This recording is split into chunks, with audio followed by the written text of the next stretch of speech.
Hello, welcome to Sending Ravens. How's everybody doing in this very trying time?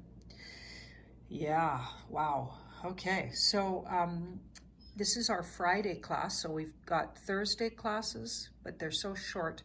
I wanted to add a Friday because uploading more than, say, 15, 16, 17 minutes is so difficult and sometimes tricky, especially to the Patreon site. So that's why I'm doing it this way now. So you can look forward to Thursdays and Fridays. Okay, so this is the second half of yesterday's, we could say. We've only got a few cards to go. I know there's more than this. It was also pointed out to me that we did the Emperor, and I had the Emperor yesterday lined up to do. Right, so I did notice that. And I took the Emperor out of that lineup. We're going to focus hopefully on these three, okay? And a note to the people asking about reversals. I don't read reverse. I turn all my cards right side up before I even start a reading. I'll turn them right side up, and if one comes reversed, I note that it does, and I think of the energy as a little bit stuck, but not necessarily as severe as some people read reversals. Because to me, what's next to a card, that's called aspecting, what's closest to it in the layout, and what question was asked and where the card comes up in the layout is far more important. So that's my theory on reversals. But if you want to read reversed and you have a good book about it and you have some good information and it just appeals to you, then you go for it, right? Because these are your tools. There aren't rules. You're just learning my way, and you can ditch it as soon as you know. Do you know what I mean? How I think about it, that's up to you, right? You're your own intuitive self. You know, everybody here are equals. I'm just sharing what I know. Okay, so awesome. Thanks for the questions though. And I know I don't always get around to answering them as quick as I could. To the Patreons on the Patreon site. It's actually a hard site to navigate, and everybody's noticed it. Yeah, so sorry about that. I had no idea it was so difficult on that site, but we're going to do the best we can, and I'm so appreciative, for the opportunity to share. Okay, so today we're going to look at the Wheel of Fortune as an archetypal energy. We're going to start looking at it as an archetype. If anyone got this as their archetype, wow. And I think we did talk about the Wheel of Fortune. I remember talking about it, but there's something I forgot to say. So I'm going to add something to it. In the corners, we have, okay, this is the higher vibration of Aquarius, the angel. Usually she's the water bearer. So air sign. A lot of people don't know it, but Aquarian is an air sign. This is the Phoenix rising, so the highest vibration of Scorpio. So we're not talking the low vibrations. We're talking evolved Scorpions, evolved Aquarians, evolved Taurians. That's a bull. That's why the wings, the evolution of it, right? The wings, always wings mean spiritual evolvement in tarot. The evolved version of the lion, so Leo. Now, these are the four, what they call, how do they say it? I can't remember. They are the most powerful. So there's mutable, fixed. That's it, sorry. Fixed signs in the zodiac. So the zodiac in each, so air signs have one fixed sign. Aquarius, fixed being really powerful and stable, but a little stubborn. Okay, fixed. The other way to say fixed is stubborn. Scorpio is the water sign, fixed. There's also a mutable and a cardinal. Okay, so you'll have to look those things up because we're not teaching astrology, but because it's in this card really prominently, I needed to talk about it, and I hadn't talked about it before. This would be the Leo, so in the fire quadrant of the astrology symbols. So the fire symbol would be Leo is the fixed, so the most sort of solid and stable, okay? And so they're not mutable, they're not cardinal, They're fixed. Look up what that means astrologically. And this is the Taurus, so the earth fixed. Okay, so the fixed symbols are really have a real powerful sort of intended, once they intend something, they usually get it done. They're very hard to move, just like the word says, they're fixed. And this energy surrounding is protective energy around this swirling wheel of fortune here. So the wheel of fortune, if you look, we've got this creature. It looks like a sphinx even, spiritual creature. And it's up at the top here. So right now it's riding this wonderful sort of, good fortune.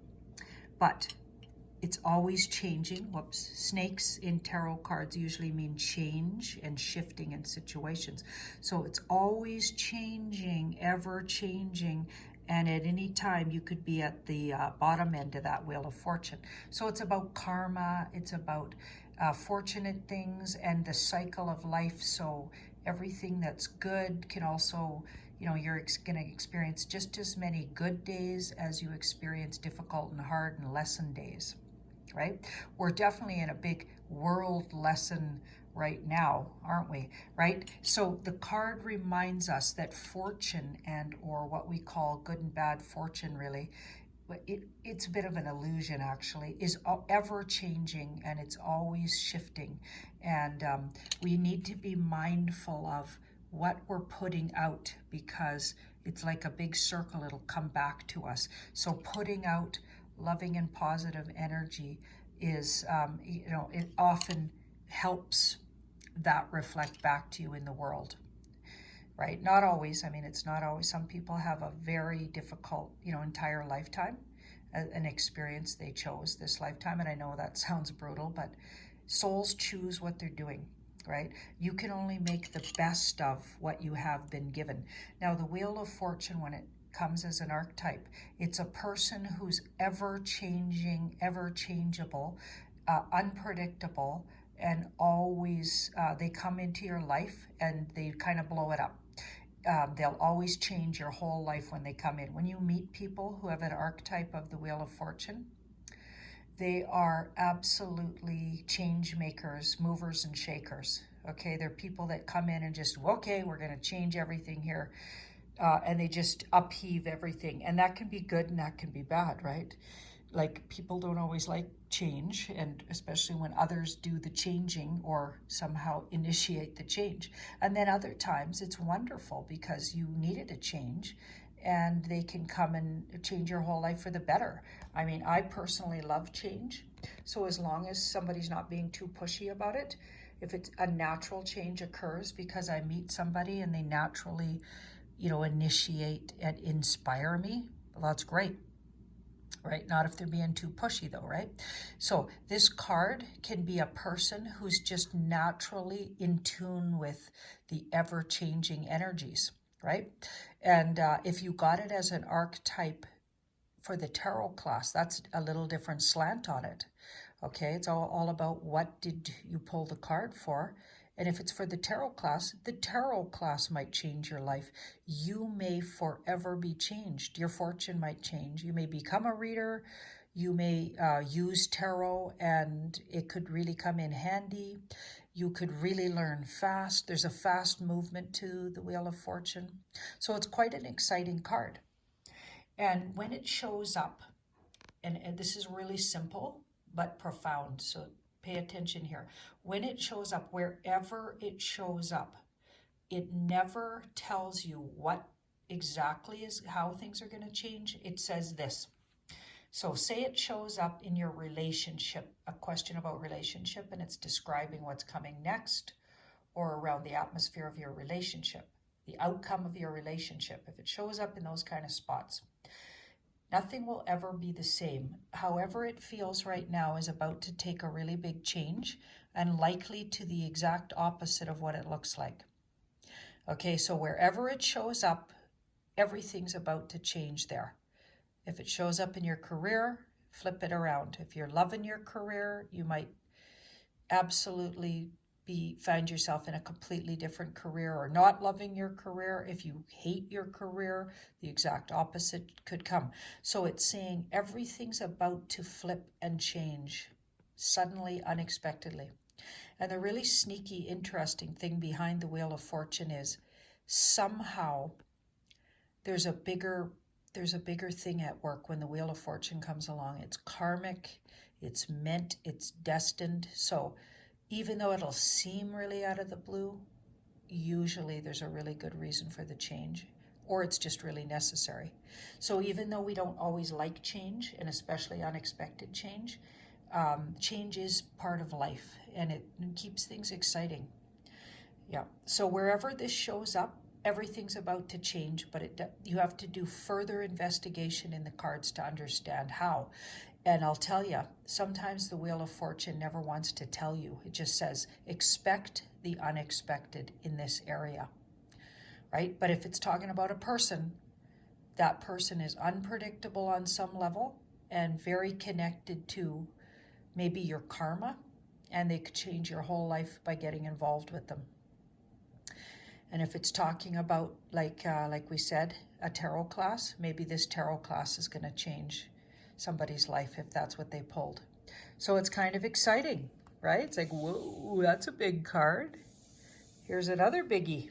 Biggies today. Wow. Okay, Judgment. Now, the Judgment card, another card very similar in a way to the Wheel of Fortune. This card is got drama to it. Okay, if somebody pulled this card, it's a wake-up call card.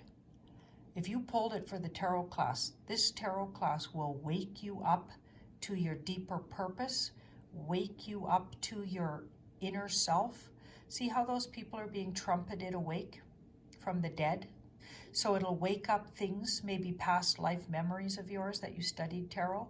There's a wake-up call with this card, and it's trumpeting in, heralding in a whole new way of life. So there's a similarity to the Wheel of Fortune, right? And there's a lot of drama to it. So wherever the card shows up in a reading, basically what it wants to say is, you are being called to wake up and really be aware, pay attention to whatever's going on. And again, like the Wheel of Fortune, it doesn't really tell you which way. It's like you're on a crossroads when the card shows up. You're going to be on a crossroads. A huge decision might be about to need to be made. And how you step will be important. It could change your whole life. Okay, but there's more of a choice with it than the Wheel of Fortune. The Wheel of Fortune doesn't really give you a choice. It says, this is happening, get over it. But the Judgment card gives you a choice and says, you're about to come to a crossroads, and how you step could change everything, right? So what you do with it. And the whole idea of the trumpeting these people awake, it's just saying, be mindful of what you do and really think about it. Really pay attention and be present. Don't just slough off this decision if there's a decision to be made. Really think about it, weigh your options. That's kind of what the card means. And no matter where it shows up, it's just saying, this is big, pay attention. There's nothing small about this. Whatever's going on, don't slough it off. Wake up and smell the coffee kind of card, right? So if it's in your relationship, there might be something to really pay attention to. There could be a really big shift there, depending on how you behave or you treat it going forward, or what energies you give it could change everything. If it comes in your financial house, it's really important decisions. You could be about to either really bust out and do well that year, or you could go the exact opposite way, depending on your step. So being really mindful. And then you want to do more investigative readings to understand which way to step, because there's stepping here, right? So you go this way and this happens. You go that way and that happens. Like, it's huge. So drama comes along with that card, right? Or big pay attention kind of energy. Now, if a person has it as their archetype, oh my goodness, right? They're a very force to be reckoned with, similar to the Wheel of Fortune, and somebody who might really love drama, right? A lot of dramatics goes on with that card, right? They like to, you know, emphasize things and really get to the bottom of things. Now let's have a look at the Justice card. A lot of people said they got this card. This is about balance. See the scales there? Right? And it aligns itself with Libran and Librans, even though it's the number 11, right? And some decks will call it the number 8, which I never understood. Numerologically, it does not align with 8. It aligns more with 11. Now, see the sword of justice. So thoughts and words, using your thoughts and words in a fair way. This person, usually in the old-fashioned drawings of her, she was blindfolded. So I find it interesting that the Rider-Waite didn't blindfold her. Some versions of it do. So the old ancient drawing of it, the original drawing, she had a blindfold, like kind of from the idea that justice is blind, which we know isn't really true these days. In my opinion, justice is not blind. But apparently it's to be truly just, it needs to be blind, right? And just go with the energy. Now, if you got this as your archetype towards the class, you're coming into it with a very fair, balanced attitude, and you will discern with your intellect, equal balance with your intuition. She's very balanced, or this energy of justice is very balanced between intuition and intelligence, right? Intellectual ideas and intuition. So balancing things out intellectually and with your intuition is really important. Some people approach tarot purely intuitively, and they don't bring intellect into it at all, which is awesome and one way to read. And other people really intellectually understand and study tarot and then add intuitive knowing, and wow, I think that's a really balanced way to do it. So this would be a person who's bringing a lot of balance to their tarot study, if that's your archetype for the tarot class, and who may even karmically, because there's an interesting karma slant to this card, it can mean you are karmically meant to do this. So if this comes up and it's describing a person coming into your life, they're a very balanced, detached, there's a detachment to the card, somebody who's not necessarily judgmental. They like to balance and really look at things from a fair perspective, but they're not necessarily in touch with their feelings so much. They're a little detached, okay? So if this is your next partner, you're going to have to bring the warmth into this relationship, right? Because they're a little bit detached. There's a kind of a Libran energy to this, and a bit of a detachment. They look at things really intellectually and fairly, adding intuitive insight, but often they can slant towards the intellect, and they can be quite, you know, there's a cold energy to this card because they try to do things from a very detached place. So if this is your next boss, that's probably good. But if this is your next, you know, lover, that could be a bit difficult. So you have to really be okay with that, you know, if that, like, really understand that personality type. They may not be the warm, fuzzy, cuddly type, okay? If that's what you're looking for, you don't have it with this card. If this is the archetype, okay? Now, wherever it comes, it could bring up the idea that paperwork is going to become really important if it comes in your atmosphere at work, daily routines, something about your family life. There could be a divorce pending if you're a married person and this card comes up. You might want to, or you might be looking at divorcing, you might be investigating divorcing. If you're not married and you're in a partnership, this could even herald a marriage because it's signing of papers and really important things. It can be about lawsuits. So you have to look at where does the card come. If it's your advice, try to be fair and discerning and objective and detached in a situation. If it's your, if it's what's challenging you, maybe you're being too much like that. You're being too detached and too, you know, discerning, right? You need more emotion. That's what I'd say if that comes as your challenge in a reading. And we're going to get further into layouts and challenges and advice and things like that. Don't worry. Don't feel lost because we're getting to those things. Now we're almost at 20 minutes, so I'm going to have to cap this. But have a wonderful day, the rest of your day. I've got a big adventure, and I might tell you about it next time. What's going on today for me is a big adventure. But wonderful sending you ravens. And yeah, everybody stay safe, healthy, and find some joy.